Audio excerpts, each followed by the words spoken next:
They're there to help on some of your worst days. But these days, Manitoba nurses say there's no one helping them on theirs.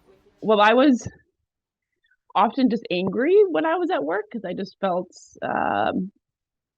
sort of at my wit's end. According to the Manitoba Nurses Union, nurses logged more than 1 million hours of overtime across the province last year, with many, like Malyssa Wiens, often being mandated to stay well past their shifts. And I would stay and work a double shift, so work for 16 hours. And it happened like 8, 9 weeks in a row. And that's what finally pushed me to say, okay, I can't do it anymore. Her part-time hours had gone out the door, and she was no longer able to balance her patients and being home to raise her children. After 10 years in the field, the mother of two quit. So I had to finally choose, do I want to be an exhausted and angry mom working as a nurse, or do I just want to be like a good mom to my kids? So that's what I finally chose. And others say they're considering doing the same. One rural emergency room nurse, whose identity CBC is keeping confidential, say vacancy rates remain sky high.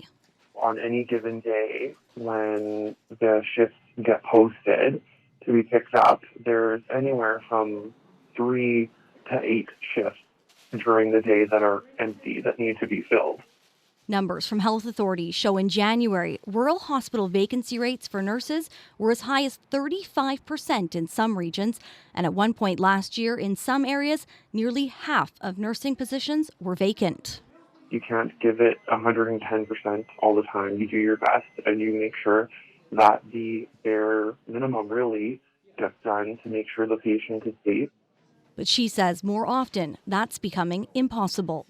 We want to help our unit. We want to pick up those extra shifts. We don't want to leave them short-staffed, but we're all getting burnt out. And, like I said, the patients are seeing the effects of it. Our kids are seeing the effects of it.